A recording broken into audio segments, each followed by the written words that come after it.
আমার ছোট ভাই সবসময় মৃত্যু ভয়ে আতঙ্কগ্রস্ত থাকে। এর ফলে ও কাজ-কাম, পড়াশোনা কিংবা অন্য কিছুই করতে পারে না। আমার বুঝ মতে কোরআন হাদিসে মৃত্যুর কথা স্মরণ করতে বলেছে। কিন্তু কি আ এতটাই বলেছে যে স্বাভাবিক জীবনযাপনও করা যাবে না? সঠিক বিষয়টি জানাবেন। আমার ভাইকে একটু পরামর্শ দিবেন প্লিজ। প্রিয় দর্শক, আপনার ভাইয়ের উদ্দেশ্যে বলতে চাই যে মৃত্যুর ভয় এটা আমাদের জন্য গুরুত্বপূর্ণ। এটি আমাদেরকে সঠিক পথে থাকতে সহায়তা করে। আল্লাহর কাছে জবাবদিহিতার বোধ এটি আমাদের মধ্যে থাকা দরকার। এটি আমাদেরকে সঠিক পথে রাখতে আ সাহায্য করে। কিন্তু সেই সাথে আমাদের এও মাথায় রাখতে হবে যে কোনো কিছুই অতিরিক্ত ভালো না। যদি অতিরিক্ত মৃত্যু ভয়ের ফলে আপনার সাধারণ জীবনযাপন ব্যাপকভাবে বাধাগ্রস্ত হয়, এটা অনেক সময় সেহেরের কারণে হয়ে থাকে এবং সেহের বা ব্ল্যাক ম্যাজিক এটার ফলশ্রুতিতে মৃত্যু ভীতি এটা খুব কমন একটা বিষয়। এটার জন্য আপনাকে যেটা করতে হবে সেটা হলো যে রুকিয়া করতে হবে কোনো রাকিকে দিয়ে। আপনি যদি ভালো করে রুকিয়া করেন তাহলে সেক্ষেত্রে ইনশাআল্লাহ আপনার ভীতি অর্থাৎ অতি মৃত্যু ভীতি এটা কেটে যাবে। আমি দোয়া করি আল্লাহ তাআলা আপনাকে পরিপূর্ণ শিফা দান করুন এবং আপনার প্রতি রহম করুন। এবং আপনার কাজ হলো নিজের সঙ্গে নিজে সংগ্রাম করা, কোনো অবস্থাতেই এটাকে খুব বেশি আমলে না নেওয়া। আপনাকে এটাকে যদি খুব আমলে নেন এবং অতিরিক্ত আ চাপ নিজে নেন, তাহলে আপনি নিজে অসুস্থ হবেন। আপনার উচিত হলো স্বাভাবিক জীবনযাপনে যাওয়া। নবী করিম সাল্লাল্লাহু আলাইহি ওয়াসাল্লাম মৃত্যুর ভয়ের কারণে স্বাভাবিক জীবনযাপন করা বন্ধ করে দেননি। তিনি বসে, বসে শুধু মৃত্যু ভয় নিয়েই তিনি ছিলেন না, বরং তিনি সামগ্রিক জীবন পরিচালনা করেছেন।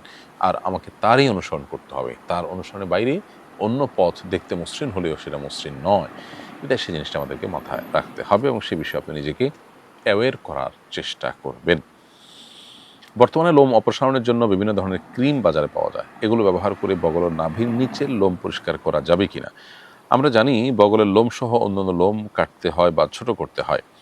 প্রশ্ন হলো, এই ধরনের ক্রিম ব্যবহারের মাধ্যমে কি সেই সুন্নাহ আদায় হবে? উত্তর হলো হ্যাঁ। আ আপনার শরীরের অবাঞ্ছিত লোমগুলো কেটে ফেলা বা এগুলো ফেলে দেওয়া এটাই হলো গুরুত্বপূর্ণ। সেটা আপনি কি দিয়ে ফেললেন সেটা অনেক বেশি গুরুত্বপূর্ণ নয়। অতএব ক্রিম বা অন্য কোনো কিছু দিয়ে যদি আপনি অবাঞ্ছিত লোমগুলো পরিষ্কার করতে পারেন, তাতেও ইনশাআল্লাহ আপনি দায়মুক্ত হবেন এবং আ এই লোম পরিষ্কারের যে সুন্নাহ, সে সুন্নাহ আপনার আদায় হয়ে যাবে। আমি এবারে এইচএসসি পরীক্ষার্থী। পরীক্ষায় ভালো ফলাফল করার জন্য কোনো দোয়া বা আমল থাকলে জানাবেন। আ আমি লাইভের শুরুতেই আমাদের সম্মানিত পরীক্ষার্থীদের উদ্দেশ্যে, আমাদের স্নেহের পরীক্ষার্থীদের উদ্দেশ্যে আমি কিছু কথা বলেছি। সেটা একটু মনোযোগ দিয়ে শোনার জন্য অনুরোধ রইল। আর সেই সাথে আমি বলব যে পরীক্ষায় ভালো ফল প প করার জন্য খুব ভালো করে পরিশ্রম করতে হবে, পরিপূর্ণ মনোযোগ দিতে হবে। আমাদেরকে আল্লাহ রাব্বুল আলামিন সালাতে খুশু ধরে রেখে সালাত আদায় করতে নির্দেশ করেছেন। অন্যান্য কাজেও মুসলিম যেন ফোকাসড থাকে এবং তার মনোযোগ যেন তার সংশ্লিষ্ট কাজের দিকে নিবিষ্ট থাকে, সেজন্য ইসলাম নানাভাবে আমাদেরকে কিন্তু উদ্বুদ্ধ করেছে। তো সেই জিনিসটা আমাদের পরীক্ষার মধ্যেও থাকা দরকার ভালো কিছু করার জন্য। এটা হলো মৌলিক কথা। এর বাইরে পরীক্ষায় ভালো ফলাফল করার জন্য আল্লাহ তাআলার কাছে সাধারণভাবে আমরা দোয়া করব। আল্লাহ আপনি আমার জন্য ভালো ফলাফল দিন। আর যেই ফলাফলে আমার কল্যাণ আপনি সেই ফলাফল দিন এবং আপনার দেওয়া ফলাফল আমাকে সন্তুষ্ট থাকার তৌফিক দান করুন। এভাবে আপনি দোয়া করবেন এবং আপনার চেষ্টায় কোনো ত্রুটি রাখবেন না। বিসমিল্লাহ বলে আল্লাহর নাম নিয়ে পড়া লেখা এবং পরীক্ষা দেওয়া শুরু করে দিবেন।